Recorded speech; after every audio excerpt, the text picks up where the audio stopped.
بسم الله الرحمن الرحيم الحمد لله والصلاة والسلام على رسول الله وعلى آله وأصحابه أجمعين أما بعد ناظرین کرام السلام علیکم ورحمۃ اللہ وبرکاتہ۔ شرح الادب المفرد کے عنوان سے اس پروگرام کے ہمراہ ہم آپ کی خدمت میں حاضر ہیں، اور اس سے قبل گزشتہ ملاقات کے موقع پر امام بخاری رحمہ اللہ کی یہ کتاب الادب المفرد، اس میں باب نمبر 86 کہ جس کا عنوان قائم فرمایا تھا امام بخاری نے، فرمایا کہ باب اذا سرق العبد، یعنی اگر غلام نے چوری کی ہے تو اب کیا کیا جائے۔ اور ہم نے حدیث پڑھی تھی کہ جس کا نمبر ہے 165، اور اس حدیث میں یہ تذکرہ تھا کہ رسول اللہ صلی اللہ علیہ وسلم نے یہ ارشاد فرمایا کہ اگر غلام نے چوری کی ہو تو اسے بیچ ڈالو، اسے فروخت کر دو، اگرچہ ایک نش کے عوض ہی کیوں نہ ہو۔ اور ہم نے یہ تذکرہ کیا تھا کہ اس دور میں جو سکے ہوا کرتے تھے، سونے کا سکہ دینار کہلاتا تھا، جبکہ چاندی کا سکہ اسے درہم کہا جاتا تھا۔ 40 درہم کا جو سکہ تھا یا اس کے برابر جو چاندی تھی اسے اوقیہ، اور اس کا نصف یعنی 20 درہم یا اس کے برابر چاندی کو نش کہا جاتا تھا۔ تو 20 درہم کے عوض الغرض بہت ہی سستے داموں ہی اگرچہ وہ بک رہا ہو غلام، تب بھی اسے بیچ دیا جائے، اپنے پاس نہ رکھا جائے۔ یعنی یہ حکم علی الوجوب نہیں، ایسا کرنا ضروری اور واجب نہیں، بلکہ ایک ادب کے طور پر رسول اللہ صلی اللہ علیہ وسلم نے یہ تعلیم دی ہے کہ اس میں بہتری ہے۔ اب یہ کہ اس میں کیا بہتری ہے، تو اس سے بھی پہلے یہ اشکال بقول اہل علم کہ جب انسان کو یہ بات معلوم ہو چکی ہے کہ اس غلام نے چوری کی ہے، یعنی اس میں ایک عیب ہے کہ یہ چوری کرنے کا عادی ہے، اور یہ بات طے ہے کہ جس سامان میں عیب ہو، نقص ہو، عیب دار قسم کا سامان، وہ کسی دوسرے کو تھما دینا اور دوسرے کو فروخت کر ڈالنا، یہ تو گویا کہ ایک طرح سے خیانت ہے اور دھوکہ ہے، یہ تو ٹھیک نہیں ہے۔ تو پھر یہ غلام جس میں ایک عیب ہے کہ اس نے چوری کی ہے، پھر یہ کسی دوسرے کے سر اسے ڈال دینا کہ اسے نقصان پہنچائے گا یہ وہاں جانے کے بعد، تو یہ بات کس طرح درست ہوگی اور کس طرح یوں کرنا مناسب ہوگا؟ تو اس کا جواب یہ دیا گیا ہے اہل علم کی طرف سے کہ جب اسے فروخت کرے، اس غلام کو جب کسی کے ہاتھوں فروخت کرے، تو اس عیب کو چھپانے کی بجائے اسے بتا دیا جائے صاف صاف کہ دیکھیے جناب، اس نے چوری کی ہے، یہ عیب ہے اس غلام میں، اب آپ کی مرضی ہے۔ تو اس عیب کو جان لینے کے باوجود اگر وہ خریدتا ہے، وہ خریدار، تو ٹھیک ہے، اس کی مرضی ہے، اس میں کوئی حرج نہیں ہے، کوئی مضائقہ نہیں ہے۔ تو گویا کہ دھوکے بازی کا جو شائبہ تھا، جو شک و شبہ تھا، وہ چیز دور ہو گئی، کوئی دھوکے بازی نہیں ہے اس میں، کہ بتا دیا ہے اسے، یعنی خریدار کو، کہ شاید وہ خریدار جو کوئی ہے وہ اس عیب کو جان لینے کے باوجود بھی خرید لے، کے موقع ہے، چلو سستا مل رہا ہے تو خرید لو، چوری کرے گا تو دیکھی جائے گی۔ اور دوسری بات یہ ہے بقول اہل علم کہ انسان اگر اپنی جگہ تبدیل کرتا ہے تو جگہ تبدیل کرنا، اپنا ماحول بدلنا، یہ جو چیز ہے کہ جگہ بدل لی ہے، کہیں اور چلا گیا ہے، ماحول بدل لیا ہے، دوسرے لوگوں کے درمیان اب اس نے اپنی بود و باش اور اپنی رہائش اختیار کر لی ہے، پرانے ماحول سے، پرانے ساتھیوں سے الگ ہو گیا، تو یوں ماحول کی تبدیلی اور جگہ کی تبدیلی، اس چیز کا انسان کی نفسیات پر اور اس کے مزاج پر اور اس کی جو صحت ہے، خواہ وہ جسمانی صحت ہو یا نفسیاتی صحت ہو یا اس کا اخلاق اور اس کی جو عادات کا معاملہ ہے، تو ہر طریقے سے اور ہر معاملے میں یہ جگہ کی تبدیلی اور یہ ماحول کی تبدیلی اس چیز کے مثبت نتائج اور اس چیز کے خوشگوار قسم کے اثرات نمایاں ہوا کرتے ہیں، کہ نتیجہ اچھا ظاہر ہوا کرتا ہے کہ جب انسان نے جگہ تبدیل کی ہے تو اس سے فائدہ ہی ہوا کرتا ہے اکثر بسا اوقات۔ اور جیسا کہ ناظرین کرام، وہ ایک حدیث بہت مشہور و معروف ہے کہ پرانی امتوں میں، یعنی رسول اللہ صلی اللہ علیہ وسلم نے یہ واقعہ بیان فرمایا کہ ظہور اسلام سے قبل پرانی امتوں میں سے کسی کا یہ واقعہ ہے کہ ایک شخص تھا جو کہ بہت ہی برا اور گناہگار قسم کا انسان، جس نے بڑے جرائم کا ارتکاب کر رکھا تھا اور بہت سے قتل بھی کر رکھے تھے ناحق، یہاں تک کہ 100 قتل کر رکھے تھے اس نے۔ اور پھر یہ کہ یہ قصہ، یہ واقعہ بہت طویل ہے، مختصر یہ کہ وہ کسی عالم کے پاس گیا اور یوں دریافت کرنے لگا، یعنی جب زمانے گزر گئے انہی جرائم کی دنیا میں، تو اسے آخر یہ خیال اور یہ توجہ پیدا ہوئی کہ اب کیا بنے گا میرا، کب تک میں جرم کرتا رہوں گا، ایک روز اللہ کے سامنے پیش ہونا ہے، تو کیا میرے لیے توبہ کا کوئی دروازہ، کوئی طریقہ ممکن ہے یا نہیں ہے۔ تو عالم کے پاس پہنچا اور یہی سوال دریافت کیا۔ عالم نے کیا جواب دیا، اور یہ کہ اس جواب کے ساتھ بہت سی نصیحتیں اور اچھی اچھی باتیں بھی بتائیں اس شخص کو۔ انہی اچھی اچھی نصیحتوں اور باتوں میں سے ایک نصیحت یہ بھی فرمائی تھی کہ تم جس جگہ رہتے ہو، تمہارا جو علاقہ ہے، جہاں تمہاری رہائش ہے، تم وہ چھوڑ دو، جگہ بدل لو، اور فلاں ایک جگہ ہے، وہاں بہت اچھے قسم کے لوگ رہتے ہیں جو کہ ہمیشہ اللہ کی عبادت میں مشغول و منہمک رہا کرتے ہیں، تم وہاں چلے جاؤ۔ تو الغرض انہوں نے بھی اس شخص کو جو اچھے مشورے دیے تھے اور جو عمدہ قسم کی نصیحتیں کی تھیں، تو ایک نصیحت یہ بھی تھی کہ جگہ تبدیل کر لو۔ لہذا رسول اللہ صلی اللہ علیہ وسلم کا یہ جو ارشاد ہے کہ غلام نے اگر چوری کی ہو تو بہتر یہ ہے کہ اسے فروخت کر دیا جائے، تو جگہ کی تبدیلی بھی شاید اس کے حق میں اور اس کی اصلاح کے لیے، اس کی درستی کے لیے، اور بالخصوص اس کے اخلاق و عادات اور ایمانی کیفیات کی درستی کے لیے شاید یہ چیز مفید اور معاون ثابت ہو۔ تو یہ حکمت بھی پوشیدہ ہے رسول اللہ صلی اللہ علیہ وسلم کے اس ارشاد میں کہ غلام نے چوری کی ہے تو اسے فروخت کر دیا جائے، اگرچہ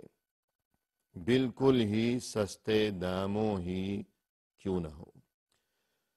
اور اس کے بعد ناظرین ہمارے سامنے یہ باب نمبر ہے 87 کے، جس کا عنوان ہے، فرمائے کہ باب الخادم یذنب، یعنی خادم سے اگر کوئی غلطی ہو گئی ہے، کوئی قصور ہو گیا ہے، کوئی گناہ ہو گیا ہے، تو اب کیا کیا جائے۔ ہمارے سامنے یہ حدیث ہے جس کا نمبر ہے 166، فرمائے کہ عن لقیط ابن صبرہ قال انتہیت الى النبی صلی اللہ علیہ وسلم ودفع الراعی فی المراح سخلہ۔ حدیث طویل ہے، ساتھ ساتھ ترجمہ کر لیا جائے تو مناسب رہے گا۔ لقیط ابن صبرہ رضی اللہ عنہ فرماتے ہیں کہ میں جب رسول اللہ صلی اللہ علیہ وسلم کی خدمت میں حاضر ہوا، یعنی ناظرین کرام ہمیں یہ بات معلوم ہونی چاہیے کہ دور دراز کے علاقوں سے، جزیرۃ العرب کے جو دور دراز کے علاقے تھے، کہ رسول اللہ صلی اللہ علیہ وسلم جس اسلامی ریاست کے فرما روا تھے، جب اس اسلامی ریاست کی حدود بہت زیادہ وسعت اختیار کر گئیں تو دور دراز کے علاقوں تک بھی یہ مقدس پیغام اور یہ کلمہ حق، یعنی لا الہ الا اللہ محمد الرسول اللہ صلی اللہ علیہ وسلم، یہ مبارک ترین پیغام بہت دور دور تک جا پہنچا، اور اب یہ دین اسلام وہاں جزیرۃ العرب کے جو دور دراز کے علاقے تھے وہاں کے باشندوں کے لیے یہ کوئی اجنبی چیز نہیں رہی دین اسلام. لہذا یہی وجہ تھی کہ ان دور دراز کے علاقوں سے لوگ آیا کرتے تھے، وفود آیا کرتے تھے، بڑے بڑے وفد بکثرت مدینہ آیا کرتے تھے، خاص طور پر رسول اللہ صلی اللہ علیہ وسلم کی حیات طیبہ کے جو آخری دن تھے یا آخری سال تھے، جو مثلا سن 10 ہجری میں اور سن 11 ہجری میں تو ابتدا میں ہی ماہ ربیع الاول میں رسول اللہ صلی اللہ علیہ وسلم کی رحلت کا واقعہ پیش آیا، اس جہان فانی سے وفات کا واقعہ پیش آیا سن 11 ہجری کی ابتدا میں ہی ربیع الاول کی 12 تاریخ کو. البتہ اس سے پہلے مثلا سن 10 ہجری اور بالخصوص سن 9 اور 10 ہجری، یہ 2 سال جو تھے فتح مکہ کے بعد، کہ فتح مکہ کا واقعہ سن 8 ہجری میں پیش آیا تھا، تو اس کے بعد سن 9 اور 10 ہجری میں بکثرت بہت بڑی تعداد میں دور دراز کے علاقوں سے یہ وفد مدینہ آتے رہے، تاکہ قریب سے اپنی آنکھوں سے وہاں قریب رہتے ہوئے رسول اللہ صلی اللہ علیہ وسلم کی زبان مبارک سے مقدس تعلیمات سن سکیں، دین اسلام سیکھ سکیں،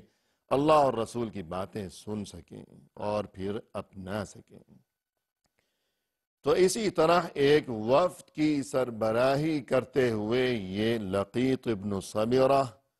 دور دراز کے علاقوں سے سفر کرتے ہوئے وہاں مدینہ پہنچے تھے. تو یہ الفاظ جو یہاں ہیں کہ انتہیت،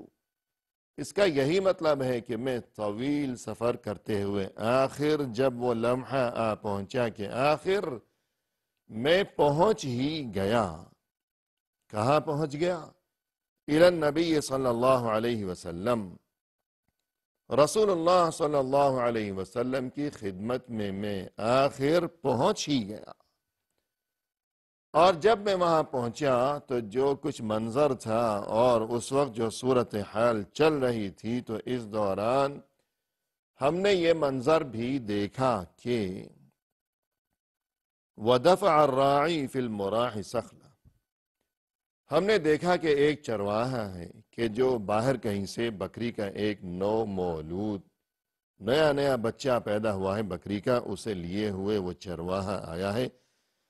اور مراح یعنی جو مویشیوں کا باڑا، مویشیوں کی جگہ ہوا کرتی تھی اس زمانے میں، اس میں اس نے اس بکری کے بچے کو دھکیل دیا. یعنی ہمیں یہ بات معلوم ہونی چاہیے ناظرین کرام کہ اس زمانے میں، پرانے وقتوں میں، لوگ اپنے گھروں میں یہ مویشی، یہ جانور، یہ گائے بکری وغیرہ یہ چیزیں گھروں میں رکھا کرتے تھے. پہلی بات تو یہ کہ یہ جو لفظ ہے مویشی یعنی چوپائے، گائے بکری بیل وغیرہ، تو یہ لفظ اصل میں مواشی ہے. عربی میں مواشی ماشیہ کی جمع ہے، لیکن اردو میں عام طور پر لوگ مویشی کہتے ہیں، لہذا ہم بھی مویشی کہہ رہے ہیں، ورنہ اصل میں یہ مواشی ہے. تو اس زمانے میں آج کل کے ہمارے اس دور کی طرح سہولتیں نہیں تھیں، اتنے بازار جگہ جگہ نہیں تھے کہ دودھ چاہیے تو بازار سے خرید لیا، گوشت چاہیے تو بازار سے لے آئے. تو دودھ کے لیے اور یہ کہ گوشت کے لیے وہ لوگ اپنے گھروں میں ہی جانور اور مویشی رکھا کرتے تھے. اور ظاہر ہے کہ جو کوئی بکری ہے، جانور ہے، مویشی ہے، تو وہ گھر میں انسانوں کے درمیان تو وہ جانور نہیں رہتا ہوگا. تو اکثر و بیشتر گھر میں کسی کونے میں مویشیوں کے لیے مخصوص جگہ ہوا کرتی تھی، جسے اردو میں ہم کہتے ہیں مویشیوں کا باڑا. اور یہاں عربی میں اس حدیث میں اس جگہ کے لیے یہ لفظ استعمال کیا گیا ہے المراح. اس سے وہی مراد ہے کہ گھر کے کسی کونے میں وہ کوئی جگہ تھی کہ جہاں بکریاں رکھی جاتی تھیں، یعنی مویشیوں کا باڑا. لقیط ابن صبرہ رضی اللہ عنہ نے فرمایا کہ جب میں وہاں پہنچا رسول اللہ صلی اللہ علیہ وسلم کی خدمت میں، تو اسی وقت یہ صورتحال پیش آئی. ہم نے دیکھا کہ چرواہا آیا ہے، اپنے ہمراہ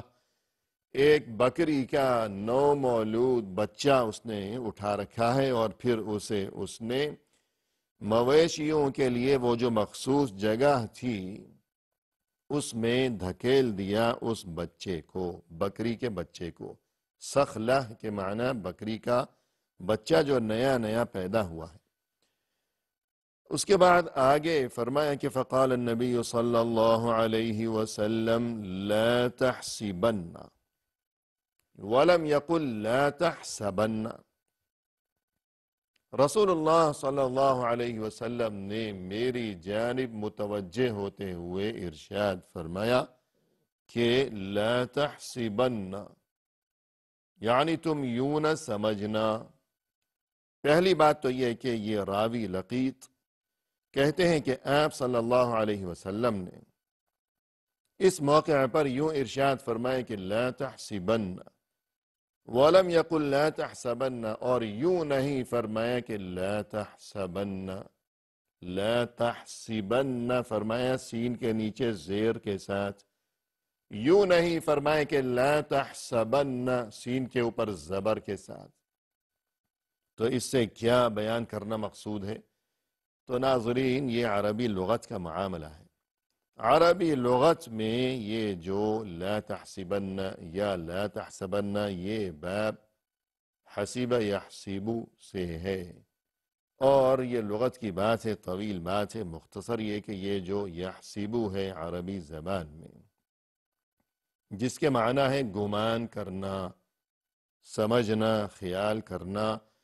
تو عربی لغت میں یحسب اور یحسب دونوں طرح سے اسے پڑھا جاتا ہے، دونوں طرح سے اسے بولنا یا پڑھنا درست ہے۔ قرآن کریم میں ہم دیکھتے ہیں کہ ہر جگہ یہ جو لفظ وارد ہوا ہے یہ سین کے اوپر زبر کے ساتھ قرآن کریم میں آیا ہے۔ مثلا وَيْلٌ لِكُلِّ هُمَزَةٍ لُمَزَةٍ الَّذِي جَمَعَ مَالًا وَعَدَّدَهُ يَحْسَبُ أَنَّ مَالَهُ أَخْلَدَهُ، اور اسی طرح بہت سے مقامات پر مثلا وَلَا تَحْسَبَنَّ اللَّهَ غَافِلًا عَمَّا يَعْمَلُ الظَّالِمُونَ سین کے اوپر زبر کے ساتھ، لیکن زبر ہو یا زیر ہو دونوں ہی درست ہیں۔ اور یہ جو صحابہ کرام تھے رضوان اللہ علیہم اجمعین، رسول اللہ صلی اللہ علیہ وسلم کے ارشادات و فرمودات اور آپ صلی اللہ علیہ وسلم کی مقدس ترین احادیث مبارکہ، اس چیز کو آگے روایت کرنے کے معاملے میں، آگے نقل کرنے کے معاملے میں یہ برگزیدہ ترین حضرات جس طرح احتیاط سے کام لیا کرتے تھے، تو اس احتیاط کی ایک مثال اور ایک جھلک اس واقعے میں ہمیں نظر آ رہی ہے کہ یحسبن نہ ہو تو بھی ٹھیک ہے،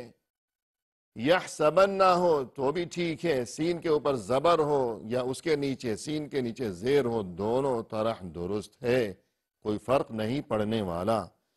لیکن اس کے باوجود چونکہ اس موقع پر انہوں نے رسول اللہ صلی اللہ علیہ وسلم کو یوں ارشاد فرماتے ہوئے سنا، اس لفظ کو یوں تلفظ کرتے ہوئے سنا کہ آپ صلی اللہ علیہ وسلم نے جب یہ لفظ بولا تو سین کے نیچے زیر کے ساتھ بولا، نہ کہ اس کے اوپر زبر کے ساتھ۔ تو اس لیے احتیاط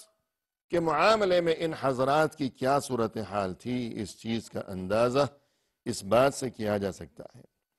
یہ بات تو ہو گئی کچھ لغت کے حوالے سے کہ لا تحسبن فرمایا، لا تحسبن نہیں فرمایا، تو اس سے یہ راوی لقیط ابن صبرہ رضی اللہ عنہ کیا بتانا چاہتے ہیں، اس بارے میں ہم نے کچھ گفتگو کی ہے۔ اب اس کے بعد مزید آگے اس حدیث کا جو بقیہ حصہ ہے اور اس میں ہمارے لیے جو تعلیمات پوشیدہ ہیں، اور مزید یہ کہ ان تعلیمات کا اس باب سے کیا تعلق ہے جو کہ امام بخاری رحمہ اللہ نے قائم فرمایا ہے کہ الخادم یذنب، یعنی خادم سے یا غلام سے اگر کبھی کوئی قصور سرزد ہو گیا ہے تو اب کیا معاملہ روا رکھا جائے۔ تو اس بارے میں ناظرین کرام مزید گفتگو لیے ہوئے انشاءاللہ آئندہ ملاقات کے موقع پر ہم حاضر خدمت ہوں گے۔ اس وقت تک کے لیے اللہ کے حوالے،